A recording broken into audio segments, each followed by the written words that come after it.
Saúdo a todos com a paz do Senhor. Quero registrar minha gratidão a Deus pelo privilégio que Ele me concede de estar entrando no seu lar, se aproximando de você por meio dos meios de comunicação, das redes sociais, seja por meio do canal do YouTube, do Instagram, do Facebook. Estamos juntos, distanciados pelo isolamento social, geograficamente, mas aproximados por meio das redes sociais, porém estamos ligadinhos por meio da palavra do Senhor, irmanados por meio do Espírito Santo, que é onipresente e que está conosco. Neste momento tão especial que vamos fazer uso da Santa Palavra de Deus, eu convido você que está no seu lar, meu irmão, minha irmã. Não interessa onde você está nesse momento no seu lar, se no Brasil, fora do Brasil. Pegue a Bíblia Sagrada, a Palavra do Senhor, no segundo livro das Crônicas, capítulos 31 ao 32. Nós vamos ler a partir do versículo 20 do capítulo 31, já foi lido nesta noite, vamos apenas repetir o texto.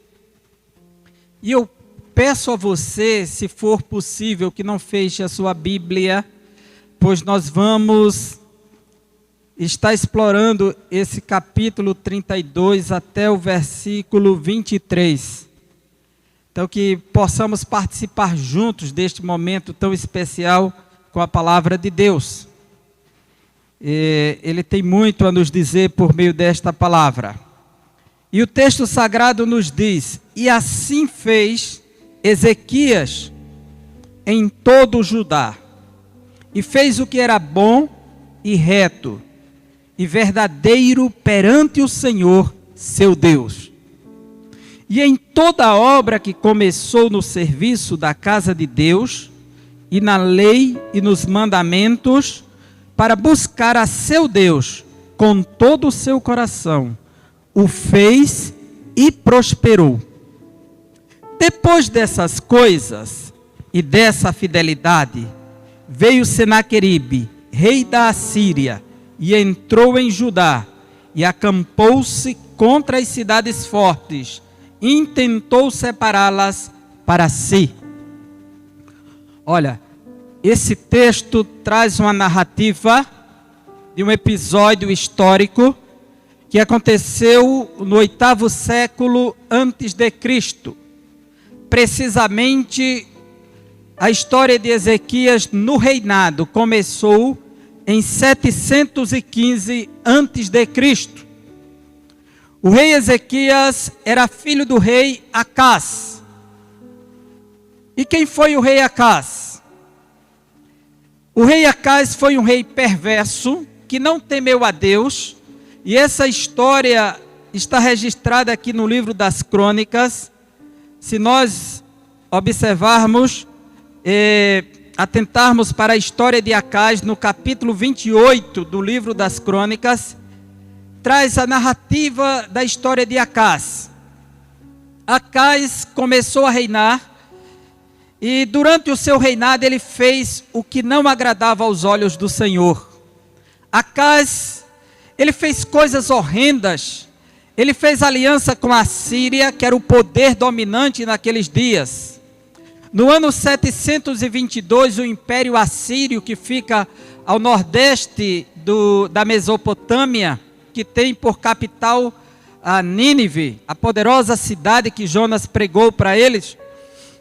E o rei da Síria, Tiglat-Pileser, saiu conquistando o Oriente, a parte norte do crescente fértil, chegando na parte oeste, chegando no coração do Oriente Médio. E ele foi dominando, e o reino de Israel, que ficava na região norte, junto à região do Mar da Galileia, e no centro-oeste, tendo Samaria, fizeram resistência a Tiglat-Pileser. Não se submeteram ao seu poder, e o rei da Assíria destruiu o reino do norte e levou cativo para a Síria. E naqueles dias a notícia corria, e o rei de Judá era Acás. Acais, que é o pai de Ezequias, que irá governar, que será o tema da mensagem que vou trabalhar nesta noite, a vida do rei Ezequias. E Acais, como ele ficou encurralado, ele começou a fazer alianças que comprometeu a espiritualidade e a moralidade da sua nação. Ele começou a fazer coisas que não agradavam ao Senhor. E ele fez aliança com Damasco, com o Egito e com a Assíria, embora não honrasse. Era um homem infiel. E a pior das infidelidades, infidelidade a Deus. E chegou um momento que ele se sentiu em uma situação tão difícil. No capítulo 28 diz assim, versículo 23. Porque sacrificou aos deuses de Damasco, que o feriram, e disse, visto que os deuses dos reis da Síria os ajudam, eu lhes sacrificarei para que me ajudem. Porém eles foram a sua ruína e de todo Israel. De uma hora para outra ele abandona o seu Deus, o Deus Yahvé, o Deus Todo-Poderoso, para se inclinar aos deuses de Damasco. E como se não bastasse, o versículo 24 do capítulo 28, ele diz, e ajuntou Acás os utensílios da casa de Deus,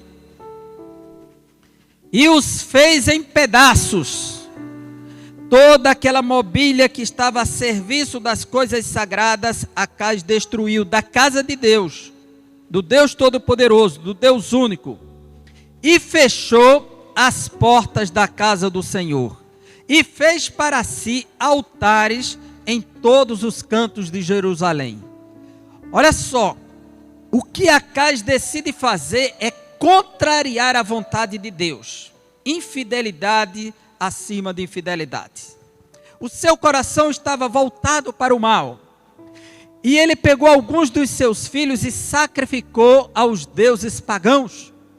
O texto, a narrativa de Acás nos mostra o quanto ele fez coisas abomináveis aos olhos de Deus. E naquele momento, ele tinha esse filho Ezequias que foi preservado. E assistindo no palácio, o seu pai agindo contra a casa de Deus, contra a lei de Deus, fazendo alianças com os povos inimigos, se submetendo à religião pagã, não confiando no Senhor, mas a Bíblia não mostra esse detalhe, o que estava no ambiente privado do lar, mas pelo que subentende do texto, a sua mãe nunca deixou de semear no coração do filho a palavra do Senhor. Ele tem uma mãe que o preserva dentro de casa, que o protege daquele comportamento hostil do seu pai. Ainda que o pai decida seguir o caminho contrário da vontade de Deus, o filho aprende que há um Deus Todo-Poderoso que deve ser honrado, que deve ser venerado, que deve ser considerado e que nós devemos ser fiéis a Ele acima de qualquer circunstância. E o que acontece? Chegou o momento em que Acás morreu e o seu filho teve que assumir. E o capítulo 29 diz, tinha Ezequias 25 anos de idade, quando começou a reinar, e reinou 29 anos em Jerusalém. E era o nome de sua mãe, Abia, filha de Zacarias. E aqui a gente começa a perceber que começa a trajetória de Ezequias. O texto que lemos no capítulo 31, do 20 ao 32, versículo 1, diz, e assim fez Ezequias em todo o Judá, e fez o que era bom e reto e verdadeiro perante o Senhor, seu Deus. E em toda obra que começou no serviço da casa de Deus, e na lei e nos mandamentos, para buscar a seu Deus, com todo o seu coração, o fez e prosperou. E o que fez Ezequias? E o texto do versículo 1 do capítulo 32, diz: depois dessas coisas, essas atitudes do que é bom e reto e verdadeiro perante o Senhor, e o serviço na casa, e a guarda da lei e dos mandamentos, e o ato de buscar de todo o coração ao Senhor.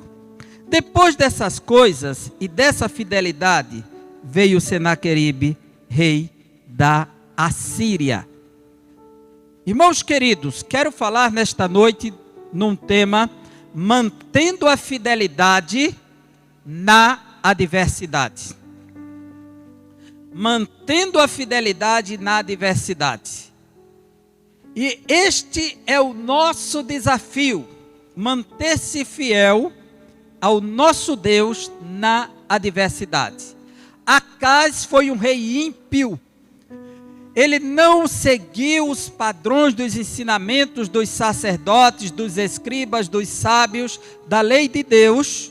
Decidiu trilhar por outro caminho, por outra vereda, o caminho da impiedade e da infidelidade. Mas agora o seu filho tem uma instrução diferente e decide ser fiel a Deus. E o que ele faz de fidelidade? E ele, quando começa a reinar, Ezequias não enfrenta nenhuma dificuldade. O ano é 715 a.C. É um momento que ele vai colocar as mãos sobre as coisas e vai prosperar. O seu coração está decidido a servir a Deus. O capítulo 29, quando ele começa a reinar, nos diz, versículo 2: e fez o que era reto aos olhos do Senhor, conforme tudo quanto fizera Davi, seu pai, porque ele é descendente de Davi. Aí diz que Davi é o seu pai, porque Davi foi um rei justo. O contrário da biografia de Acaz, que quando começa a história de Acaz, a Bíblia diz literalmente, no capítulo 28, versículo 1: tinha Acaz 20 anos de idade quando começou a reinar, e 16 anos reinou em Jerusalém, e não fez o que era reto aos olhos do Senhor, como Davi, seu pai. Veja que a atitude de Ezequias é a antítese do seu pai, é o oposto. Ele decide fazer diferente. Ainda que o ambiente que ele foi criado proporcionasse um caminho para que ele tivesse um caráter dúbio, tortuoso, deformado, mas o seu coração estava decidido a ser fiel ao Deus de Israel. O coração dele estava voltado para Deus, para a sua lei, para os seus mandamentos, e fez o que era reto aos olhos do Senhor. Capítulo 29 diz assim: ele fez o que era reto aos olhos do Senhor. Versículo 2: conforme tudo quanto fizera Davi seu pai. Ele, no ano primeiro do seu reinado, primeiro ato de fidelidade, no primeiro ano do seu reinado, no mês primeiro, abriu as portas da casa do Senhor e as reparou. A Bíblia diz que o seu pai sacrificou aos deuses de Damasco e mandou fechar as portas do templo e profanou o templo. O filho faz o oposto. Já começou abrindo as portas da casa do Senhor. E quando ele abre, ele repara, e ele começa agora uma reforma. Naquele momento, o Império Assírio, o império mais poderoso da terra, que já destruiu Israel em 722, 7 anos antes de Ezequias chegar ao trono, que está governando, dominando, continua expandindo os seus tentáculos políticos no seu domínio de espaço, submetendo as nações ao seu poder e à sua glória. E Ezequias está fazendo aqui na sua casa, no pequeno reino de Judá, o que Deus se agrada. Ele está trabalhando. E diz o texto sagrado que ele convoca no versículo 5, os levitas, versículo 4, e diz assim no versículo 5, e disse-lhes: ouvi-me, ó levitas, santificai-vos agora, e santificai a casa do Senhor, Deus de vossos pais, e tirai do santuário a imundícia. Ele convoca para uma reforma. E essa reforma, ele começou abrindo as portas da casa de Deus, reparando as portas e agora tirando a imundícia de dentro da casa de Deus. Começou um processo de purificação. As portas que estavam fechadas agora estão sendo reabertas, mas tem que acontecer um processo de purificação por dentro. E começa a remover aquilo que não agrada o Senhor, toda a imundícia. E aí ele dá mais um passo e convoca o povo. Purificou o espaço físico. E o versículo 10 diz assim, agora, do capítulo 29 ainda: me tem vindo ao coração que façamos um concerto com o Senhor, Deus de Israel, para que se desvie de nós o ardor na sua ira. Convoca o povo para um concerto, um pacto com o nosso Deus, para que a ira de Deus seja removida de sobre a nação. Essa é a convocação. Hoje o Brasil vivenciou um fato inusitado a nível nacional, que foi a proclamação de um jejum, um clamor pela própria nação, para que o Senhor tenha misericórdia de nós.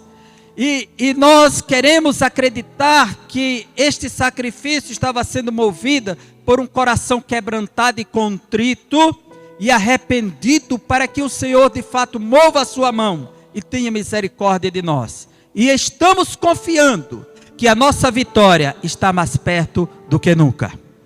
Prepare-se para voltar a se congregar juntamente com os seus irmãos.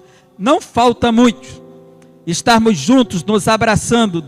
E diz o texto sagrado, versículo 11 ainda do capítulo 29. Agora, filhos meus, não sejais negligentes, pois o Senhor vos tem escolhido, para estardes diante dele e para o servirdes, e para serdes seus ministros, e para queimardes incenso. E convoca os sacerdotes, chama para o pacto, e depois não sejam negligentes com essa missão. Vocês foram escolhidos para estarem diante de Deus, o servirem e serem seus ministros e servirem no altar queimando incenso. E ele promove uma reforma extraordinária e limpa a casa do Senhor. E no verso 20 em diante começa a restauração do culto. As portas foram abertas, o culto foi restaurado. E quando as pessoas se reúnem, ele manda chamar os levitas, que eram músicos, para que estivessem servindo no seu lugar de músico. O versículo 25, e pôs os levitas na casa do Senhor com símbolos, com alaúdes e com harpas, conforme o mandado de Davi e de Gade, o vidente do rei e do profeta Natã. Porque este mandado veio do Senhor por mãos de seus profetas. Então ele faz uma restauração e por fim ele convoca o povo para o sacrifício da purificação. E quando termina de purificar, Ezequias convoca o povo para a Páscoa do Senhor. Restaura a Páscoa, a festa do sacrifício pela libertação do povo. E naquele processo alguns vieram e não se purificaram para participar da Páscoa. E a Bíblia diz que o rei Ezequias, quando tomou conhecimento, orou ao Senhor. E no capítulo 30, vamos chegar no capítulo 32, irmãos. No capítulo 30, versículo 20, diz assim: e ouviu o Senhor a Ezequias e sarou o povo. Ezequias está governando, está administrando, está promovendo uma reforma que começou pelas portas da casa do Senhor, pelos levitas, pelo povo, pelo culto. E quando alguns vieram de forma desordenada, ele orou e Deus ouviu a voz do rei. Ele está no momento de comunhão e ele está sendo fiel a Deus e não há adversidade. Ele simplesmente resolveu fazer o que seu pai não fez, ser fiel ao nosso Deus. E o texto sagrado diz que houve uma alegria tal como nunca houve desde os dias de Salomão. E o versículo 27 diz que os levitas oraram, os sacerdotes e levitas, e abençoaram o povo. E mais uma vez, Deus escuta a oração. Veja comigo, 30, versículo 27. Então os sacerdotes e os levitas se levantaram e abençoaram o povo. E a sua voz foi ouvida, porque a sua oração chegou até a sua santa habitação aos céus. Que a oração desta nação seja ouvida por Deus. Que possamos desfrutar de momentos como estes. E no capítulo 31, Ezequias promove agora a restauração da manutenção do ministério levítico. Ele convoca as pessoas para que voltem a contribuir. Versículo 4, versículos 5 e 6, tragam de volta, ele diz no 4, e ordenou ao povo, moradores de Jerusalém, que desse a parte dos sacerdotes e levitas, para que se pudessem dedicar à lei do Senhor. E ele dá essa ordem para todo Israel, que traga as primícias. No verso 6, que tragam os dízimos. No terceiro mês começaram a fazer os primeiros montões, e no sétimo mês acabaram. E houve uma prosperidade tal como nunca. E o texto termina dizendo no 31, e assim fez Ezequias em todo o Judá. E fez o que era bom e reto. Quem está dizendo que ele fez o que era bom e reto é a palavra do Senhor. E verdadeiro perante o Senhor, seu Deus. E em toda obra que começou no serviço da casa de Deus e na lei e nos mandamentos, para buscar a seu Deus com todo o seu coração, e fez e prosperou. O versículo 1 do capítulo 32 se trata do ano 701, o 14º ano do reinado de Ezequias, conforme 2 Reis, capítulo 18, versículo 13. É o 14º ano do reinado de Ezequias, ou seja, 701, porque a contagem ela era decrescente. No 4º ano do reinado dele, ele prosperou, tudo o que fez, a fidelidade. Imagina aí, sua vida vai tudo bem, tudo está dando certo, tudo está prosperando. Onde se coloca a mão, prospera. E o serviço da casa do Senhor estava tudo bem, restauração, levitas, ministérios, músicos, o povo de Judá, o povo de Israel que ficou, foram convocados à Páscoa do Senhor. Que alegria, todo mundo participando, que satisfação. De repente, bate às portas de Ezequias, quem? O rei da Síria, Senaqueribe.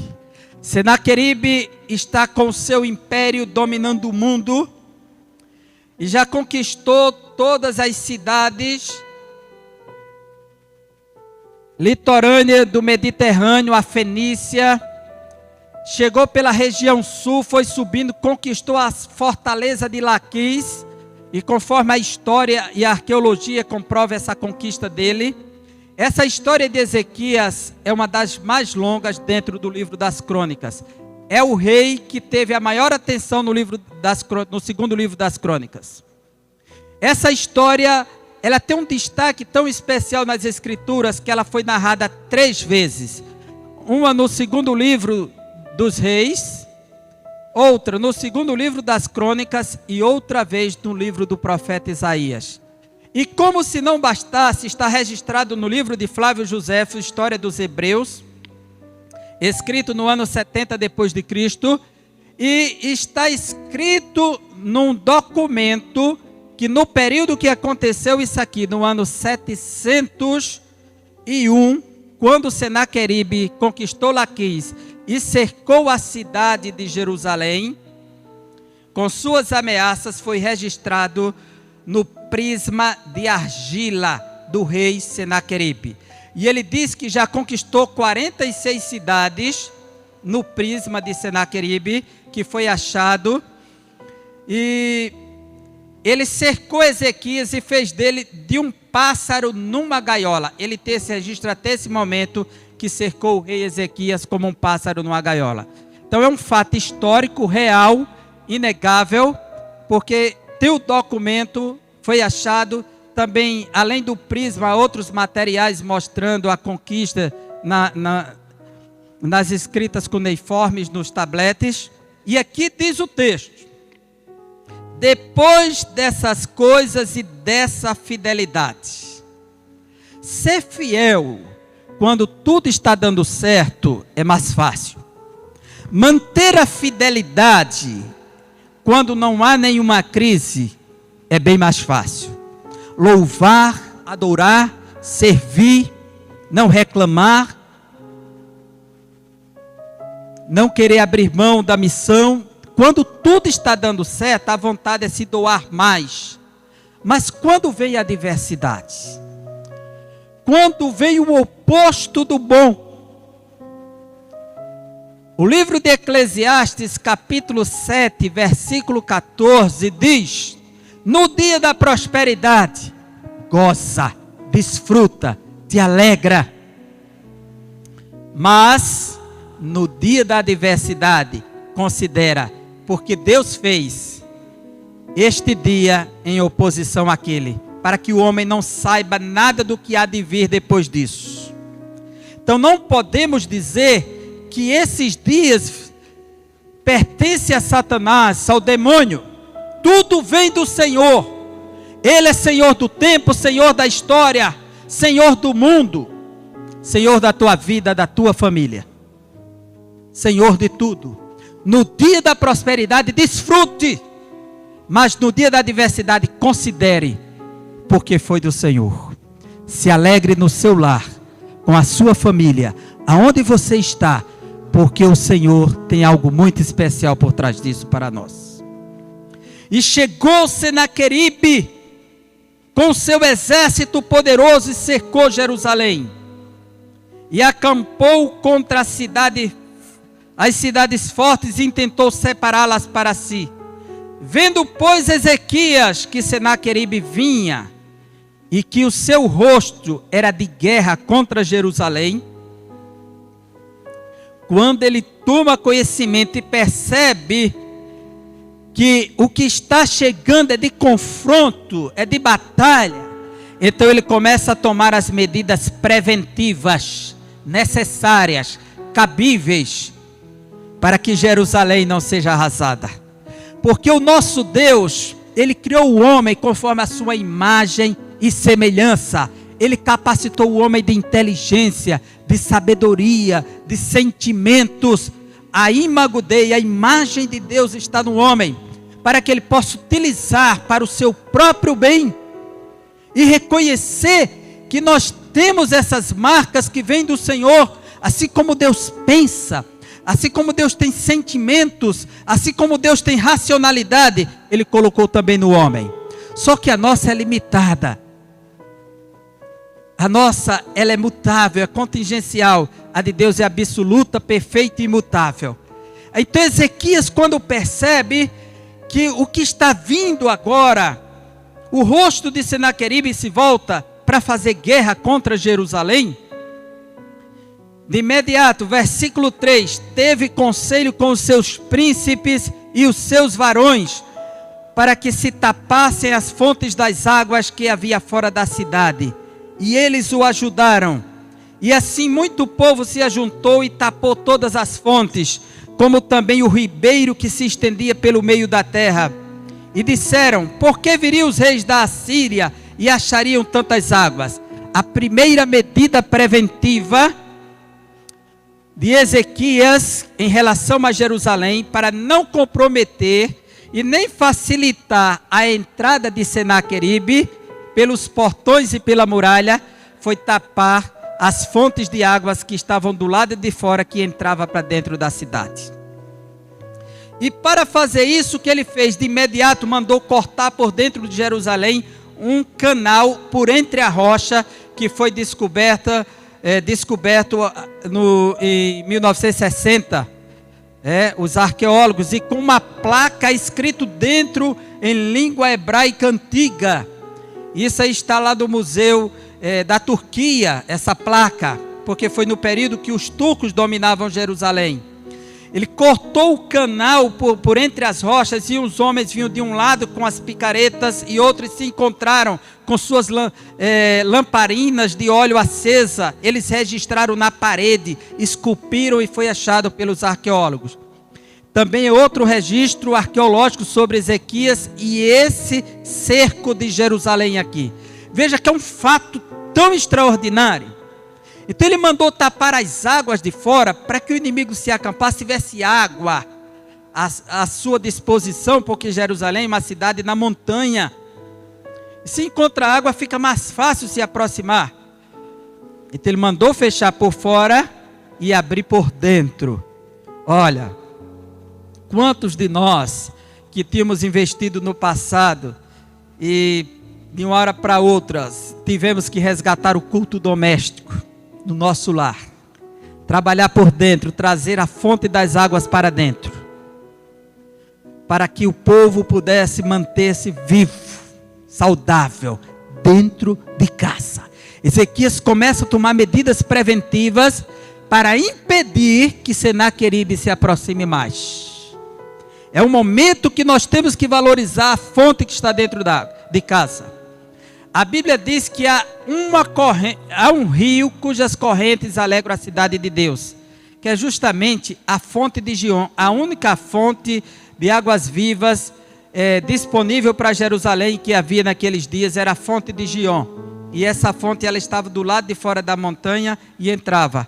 Por isso Ezequias mandou fechar por fora. O Salmo 46 fala dela, há um rio.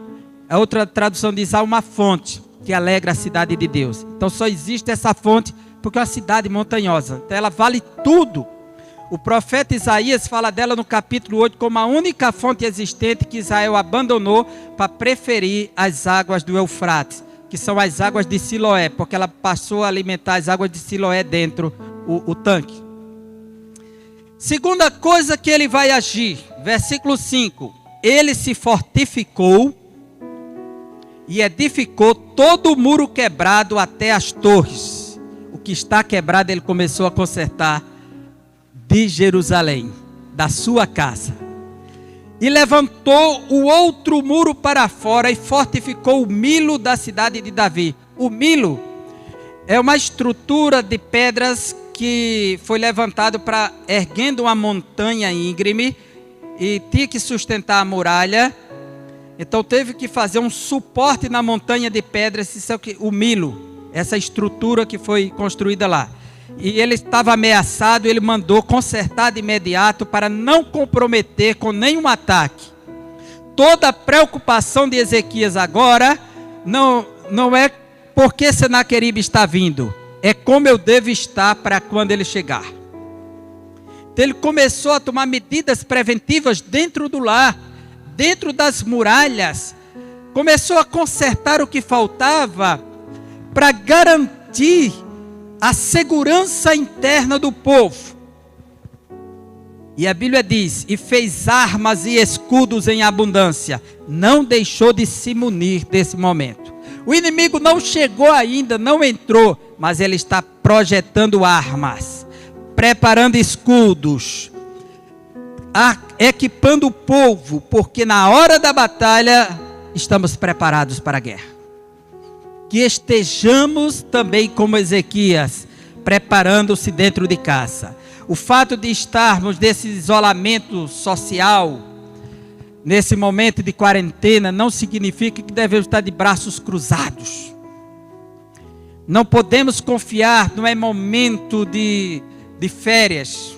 Nós devemos encarar isso como um chamado para uma batalha espiritual, muito intensa. Devemos estar nos fortificando na palavra do Senhor, buscando o Senhor, munindo as forças, preparando o arsenal espiritual. E a Bíblia diz no verso 6, e pôs oficiais de guerra sobre o povo, e ajuntou-se assim na praça da porta da cidade, e falou-lhes ao coração, dizendo, aí ele vem agora com a palavra de ânimo para o seu povo, esforçai-vos e tende bom ânimo, não temais, nem vos espanteis, por causa do rei da Síria, nem por causa de toda a multidão que está com ele, porque há um maior conosco do que com ele. Ezequias está ameaçado pelo império mais poderoso da terra. A notícia dos assírios era essa: eles conquistavam a cidade. Há muitos registros históricos e documentários para você ver sobre os assírios. Eles conquistavam a cidade, pegavam os homens, empilhavam os cadáveres na porta, pegavam os homens vivos e arrancavam suas peles. A outros eles empalavam.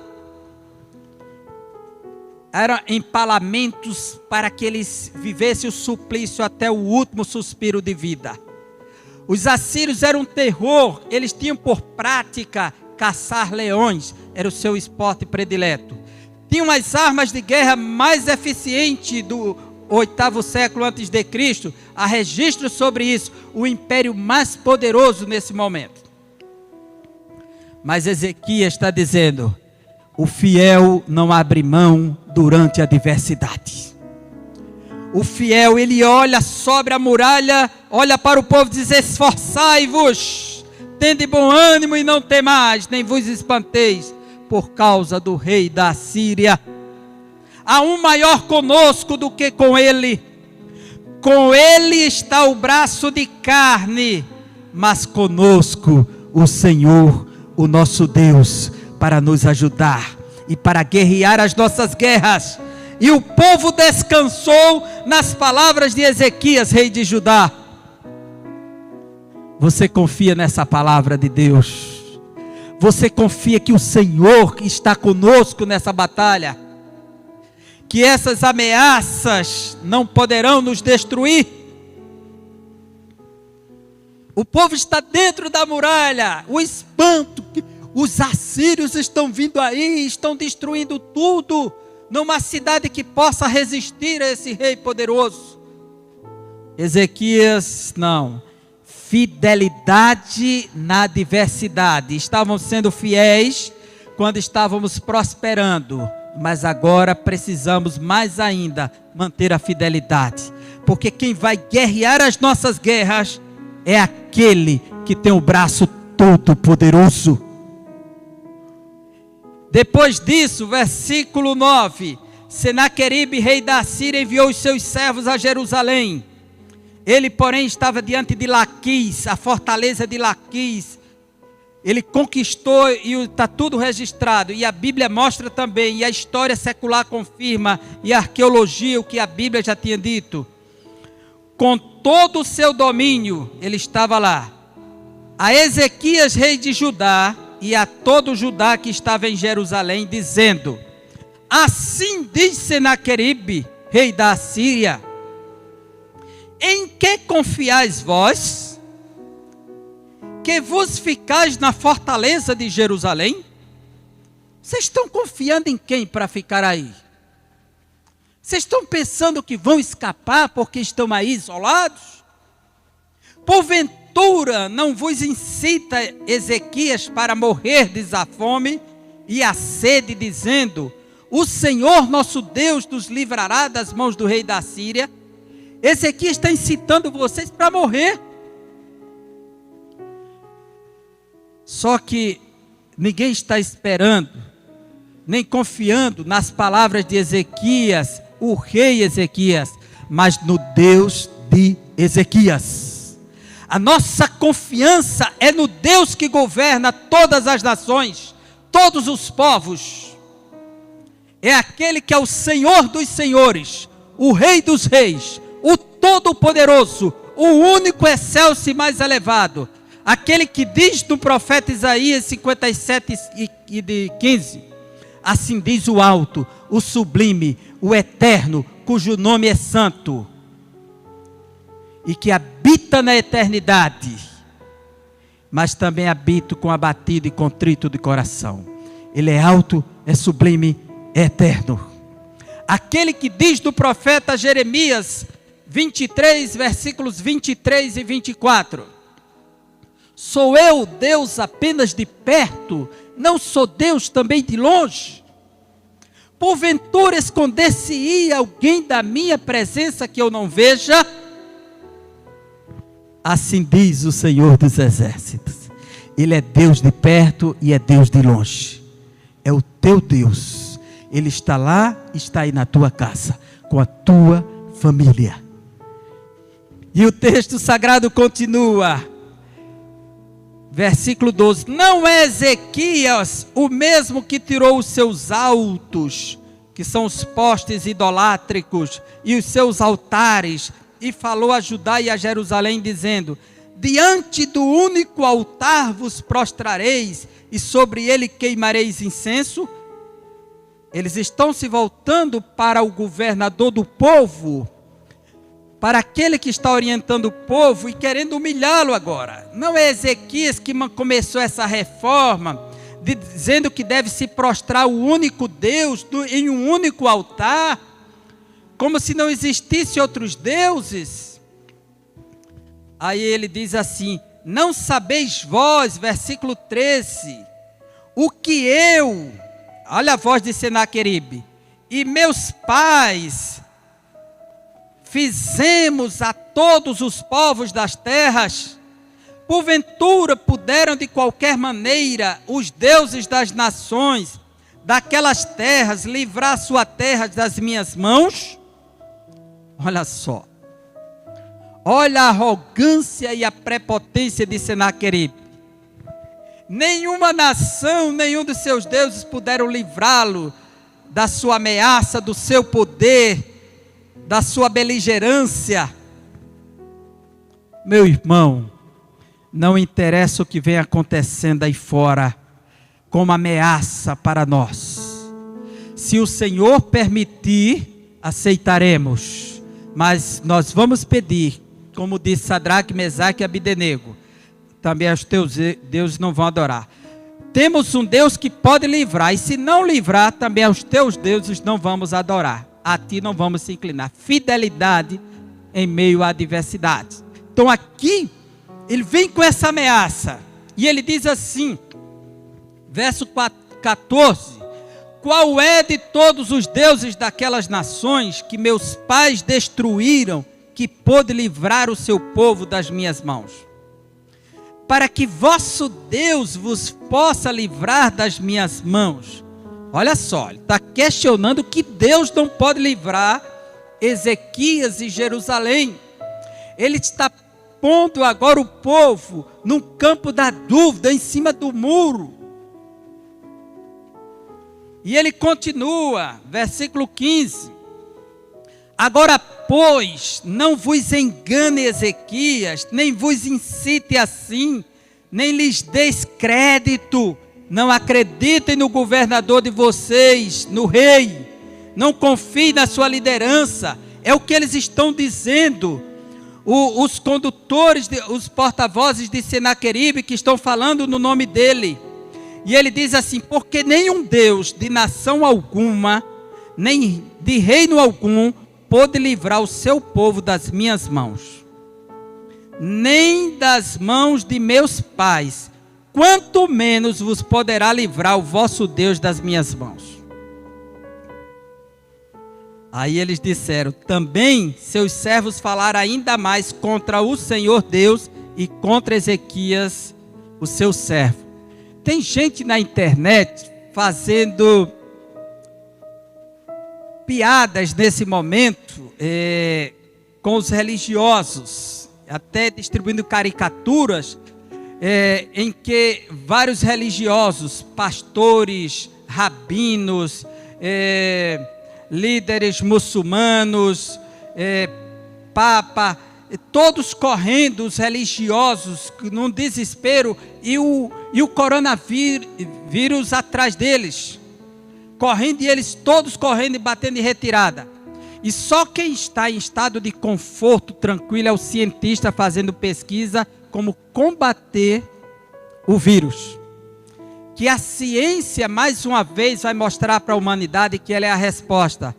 Para você que pensa assim, saiba que nós estamos isolados porque nós acreditamos que Deus, que deu o dom à ciência e que também vai dar a resposta, nos dá a orientação certa. Nós não estamos porque não confiamos em Deus, porque nós confiamos que Deus capacita a todos para fazer essas coisas. Então nós estamos em casa não é porque não temos fé em Deus e porque vamos confiar na ciência. Nós estamos confiando em Deus, que dá a capacidade ao cientista para desenvolver uma saída. Tudo vem do Senhor. Isaías capítulo 28, versículo 23 em diante mostra: e o Senhor lhe ensina em tudo acerca do que há de fazer. Não há ciência pura que não venha de Deus. E o texto diz que ele escreveu cartas para blasfemar do Senhor, versículo 17. Deus de Israel, e para falar contra ele, dizendo: assim como os deuses das nações, das terras não livrar o seu povo das minhas mãos, assim também o Deus de Ezequias não livrará o seu povo das minhas mãos.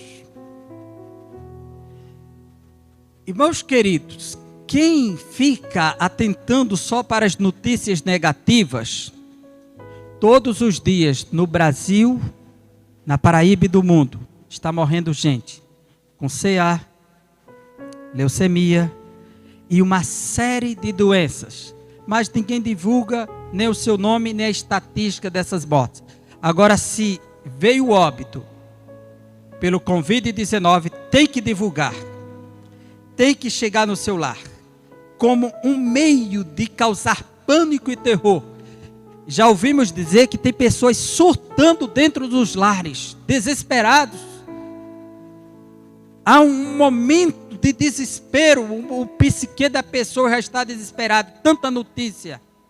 Confie no Senhor nosso Deus, o Todo-Poderoso. Chegou a ameaça, Senaqueribe está conquistando todas as nações, é o império poderoso.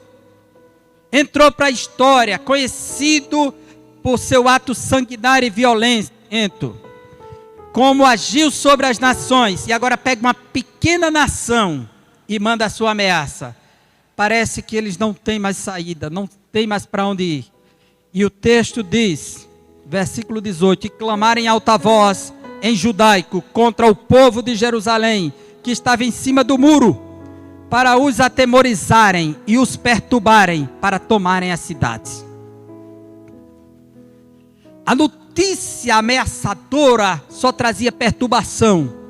A notícia perturbadora só fazia atemorizar o povo cada vez mais, o pânico, o desespero. Não deixe de viver se o Senhor está na tua casa. Não deixe de viver se o Senhor é o teu Deus. Não permita que o medo seja o Senhor do seu coração. Não permita que o desespero faça uma cerca na sua casa. Porque quando todas as portas, tudo se fechar ao nosso redor, como colocaram João na ilha de Pátmos, os céus se abriram para ele. Deus abre os céus dentro da tua casa. É Deus que se revela aonde estivermos. E o texto sagrado diz, depois dessa ameaça, versículo 19, e falaram do Deus de Jerusalém como dos deuses dos povos da terra, obras das mãos dos homens. Compararam o Deus de Israel com as imagens de escultura das nações. compararam o Deus vivo com os deuses mortos, compararam o único Deus com a multidão de deuses falsos que existem. O versículo 20 é a resposta para nós. Mantendo a fidelidade na adversidade. Ezequias abriu as portas da casa do Senhor. Ezequias fez tudo o contrário a Acais para ser fiel ao seu Deus. Ezequias purificou, Ezequias restaurou o culto, Ezequias reordenou os sacerdotes, Ezequias promoveu a festa nacional, Ezequias orou por aqueles que erraram. Então, mais uma vez, quando o perigo chegou na sua porta, a ameaça chegou junto ao seu lar, querendo atemorizar, causar espanto. Sabe qual foi a atitude de Ezequias? Versículo 20. Porém o rei Ezequias e o profeta Isaías, filho de Amós, oraram por causa disso e clamaram ao céu. Você tem uma arma poderosa dentro de casa. Você tem uma arma poderosa que está com você e essa ninguém pode lhe tirar. Podem tirar você de um lugar, podem me tirar e colocar em outro lugar, mas não podem me tirar o direito de orar, de buscar ao meu Deus, o seu Deus. Isso ninguém pode tirar. Podem até fechar a nossa boca, colocar uma mordaça, mas não podem calar a nossa alma. Nada te poderá impedir de usar esta arma enquanto você tiver fôlego. Vamos orar confiando no Deus que coloca Senaqueribe pelo mesmo caminho que veio de volta. O nosso Deus é Deus para desfazer toda a artimanha do adversário. Por maior que seja o império, por maior que seja a ameaça, quando o povo de Deus ora com integridade, com fidelidade, Deus se move no seu trono e manda a resposta. E o texto sagrado diz que orou o profeta Isaías e o rei. Estava aqui unida a religião e a política, sendo fiéis a Deus. Fiéis a Deus. E diz o texto sagrado: então o Senhor enviou um anjo que destruiu todos os varões valentes e os príncipes e os chefes no arraial do rei da Assíria. Está lá acampado o exército. Deus manda um anjo, e este tornou com vergonha de rosto a sua terra, bateu em retirada. Volta para o lugar de onde você veio. E entrando na casa do seu Deus, um Deus pagão, os mesmos que descenderam dele, sua família, o mataram ali à espada. E o texto sagrado diz assim: assim livrou o Senhor a Ezequias e aos moradores de Jerusalém das mãos de Senaqueribe, rei da Síria, e das mãos de todos e de todos os lados os guiou. Você confia nesse Deus? Este é o Senhor da tua casa, da tua família. Este é o Deus dessa igreja. É esse Deus que ainda responde à oração do seu povo. Isaías deu as mãos ao rei Ezequias e oraram. E o nosso Deus fez com que o Senaqueribe voltasse, com todo o seu exército, com toda a sua ameaça, com toda a sua arrogância. Volta para onde você veio. Este povo me pertence, esta cidade é minha, essa família é minha, e sou eu que tomo conta deles. Afrontaram a Deus, compararam com os deuses, mas Deus nem sequer foi lá, mandou um anjo. Um anjo do Senhor foi o suficiente para colocar o exército da Assíria para correr. E sabe o que aconteceu, irmãos? E Deus livrou a Ezequias e aos moradores de Jerusalém das mãos de Senaqueribe, rei da Síria, e das mãos de todos, e de todos os lados guiou.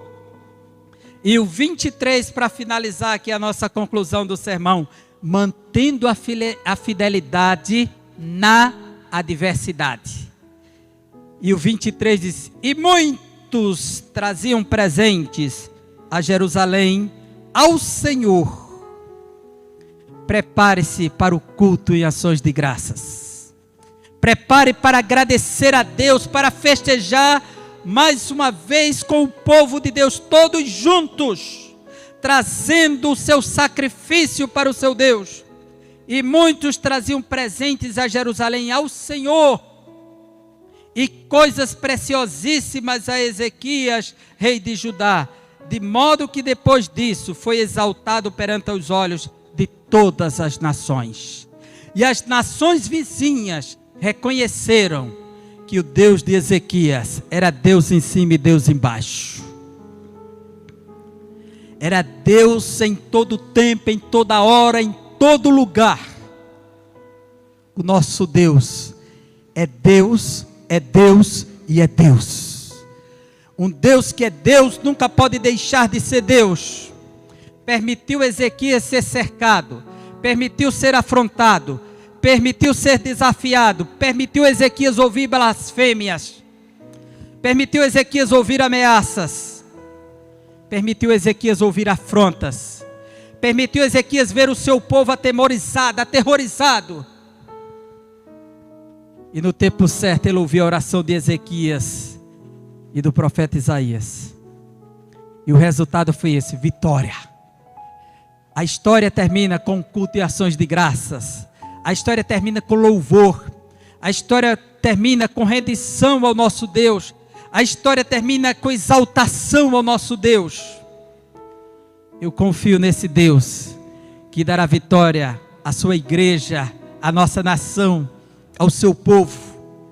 Que Ele responderá às nossas orações, não porque a mereçamos, mas porque confiamos na sua grandeza e no seu poder. Não porque sejamos melhores do que outras nações, mas porque estamos com os corações abertos e rasgados diante do nosso Deus, clamando para que Ele coloque o inimigo em retirada e nos faça triunfar, e que todos vejam que a glória é dele, que só Ele é o Senhor. Confie no Senhor, permaneça com a sua fidelidade, o seu coração voltado para o nosso Deus. Não abra mão por conta da adversidade, da crise que está se alastrando, que está aumentando, o medo de perder o emprego, a empresa sendo ameaçada, as portas fechadas, a dificuldade assolando, as coisas diminuindo dentro de casa. E às vezes não sabemos para onde ir. Não espere do governo, espere de Deus. Não espere de presidente, de governador, de prefeito. Não.